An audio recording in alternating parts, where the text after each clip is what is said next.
Est-ce que ça vous est déjà arrivé de vous dire, je ne sais pas ce qui m'arrive en ce moment, mais j'arrive plus à me bouger? Enfin, vous faites votre vie, vous travaillez, vous gérez votre quotidien, mais quelque chose a changé en fait, vous avez moins d'énergie, moins d'envie et on repousse certaines choses. Et parfois, vous commencez même à vous demander, est-ce que je ne serais pas en train de baisser les bras là? Si vous vous reconnaissez, je voudrais vous proposer une autre manière de regarder ce qui vous arrive en fait. Parce que peut-être que le problème, ce n'est pas votre volonté, peut-être que vous avez simplement moins de ressources disponibles aujourd'hui.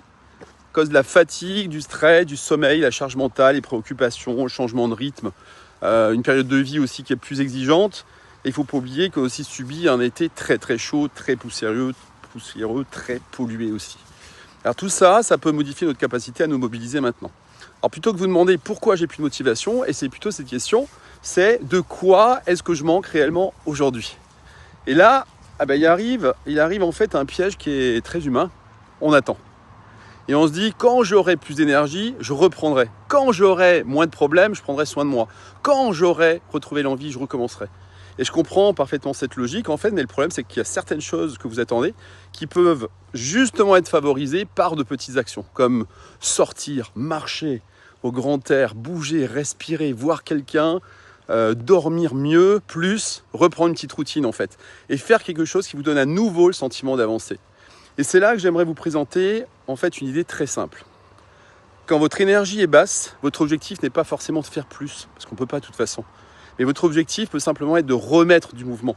Imaginez, vous n'avez absolument pas envie de faire du sport. Et au lieu de vous dire, il faut que je fasse 1 heure, vous vous dites simplement, je vais simplement commencer par 10 minutes. Et après on verra. Vous mettez vos chaussures, vous sortez, vous marchez, vous bougez, vous verrez bien. Et 10 minutes plus tard, en tout cas, une chose qui est claire, quelque chose se produit. Vous avez une preuve. La preuve que malgré votre manque d'envie, vous avez été capable d'agir. C'est ça la preuve. D'accord? Mais il faut le faire. Il faut la faire, cette petite action de 10 minutes. Et cette petite expérience, en fait, elle peut nourrir votre confiance. Et la confiance, elle ne vient pas toujours avant l'action. Très souvent, elle se construit à travers les preuves que vous donnez à votre cerveau.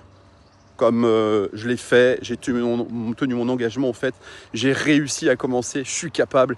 Et plus vous accumulez ces actions, ces petites preuves, plus il devient facile d'en créer une nouvelle. Mais attention, parce que remettre du mouvement, ça ne signifie absolument pas vous violenter. Je ne vous dirai jamais, vous êtes fatigué, forcez-vous. Il y a une différence entre sortir progressivement de l'inertie et ignorer les signaux de son corps. C'est-à-dire que si vous êtes malade, réellement épuisé, ou si cette fatigue est inhabituelle ou persistante, elle mérite vraiment d'être prise au sérieux et si nécessaire, d'être évaluée par un professionnel de santé. Allez voir votre médecin pour faire les examens qui vont bien. Ça marche surtout si vous vous sentez fatigué et que vous vous rendez compte que c'est chronique. Donc dites-vous que chaque mouvement doit être adapté à votre état réel. Une séance, une marche, 10 minutes de mobilité, une sortie ou parfois du repos, du vrai repos. Et faire moins, ça peut parfois être la bonne décision.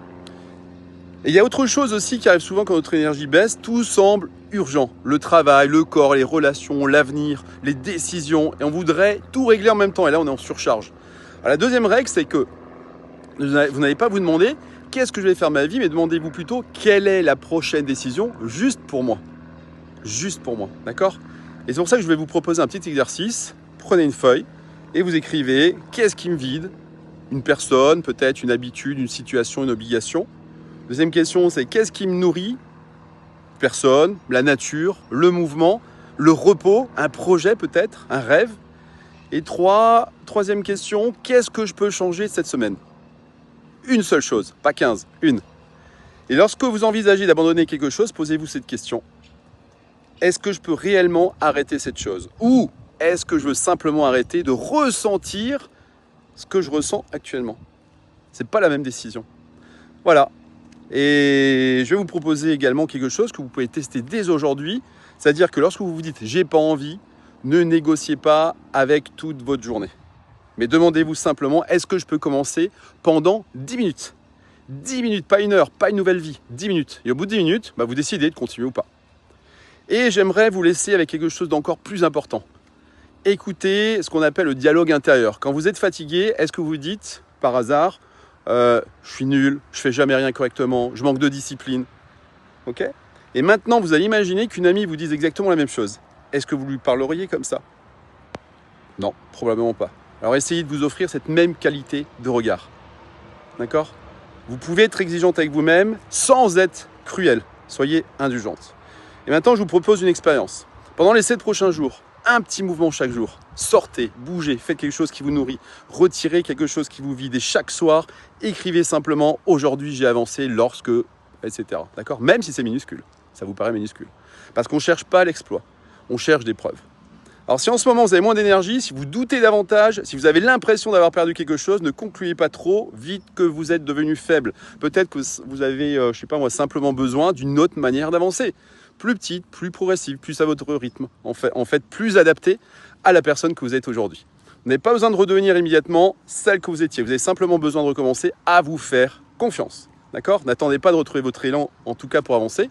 Remettez un petit mouvement, créez une petite preuve et laissez l'élan revenir. Et si vous vous reconnaissez dans cette période et que vous sentez que vous avez besoin d'un cadre pour retrouver progressivement énergie, confiance, régularité, une meilleure santé niveau corps, physique, etc., vous pouvez m'écrire Élan en message privé et je vous expliquerai simplement comment je travaille avec les femmes que j'accompagne dans Wonder Woman Body Mind et nous verrons si cela peut correspondre à votre situation. Très belle journée.